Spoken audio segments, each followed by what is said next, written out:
श्री राधे। जगत में कोई न परमानेंट, राजा हो या रंक सभी को जाना यहाँ से अर्जेंट।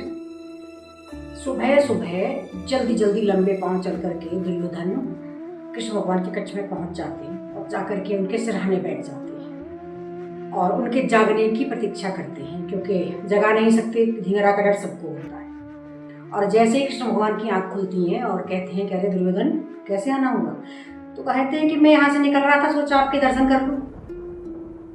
तो मैंने कोई तो काम होगा, माने कि हाँ 2 दिन में युद्ध शुरू होने वाला है, तो कुछ सहायता मिल जाती तो अच्छा होता। तो कृष्ण कहते हैं कि हाँ बताओ क्या क्या मदद चाहिए आपको। तो दुर्योधन कहते हैं कि प्रभु ज्यादा कुछ नहीं, आपकी सेना चाहिए। और कृष्ण की जो सेना थी वो ऐसा बताते हैं कि 18 लाख या खिलौनी सेना थी उनकी।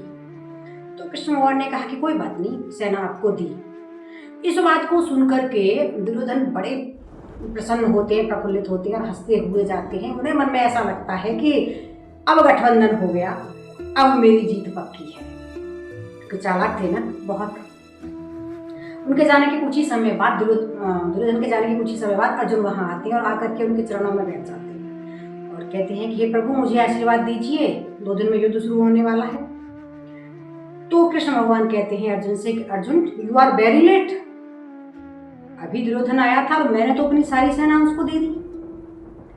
तो अर्जुन कहते हैं कि प्रभु मुझे क्या करना सेना का, आप हो सब है।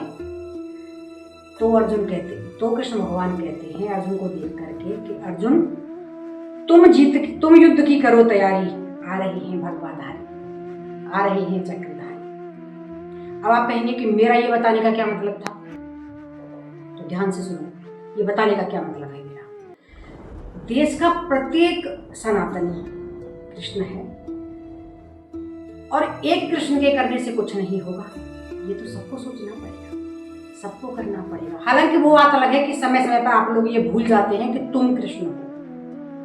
अच्छा, दूसरी बात क्या है कि भारत माता का एक संदेशा जो है आया है कि उठो लालो आंखें खोलो, पानी लाई हूं मुंह धो। और नीचे उसमें ये लाइन भी लिखी हुई है कि अगर आप अब नहीं जागे तो फिर आपकी स्थिति कैसी होगी, न खुदा ही मिला न विशाले सनम, न इधर के रहे न उधर के रहे।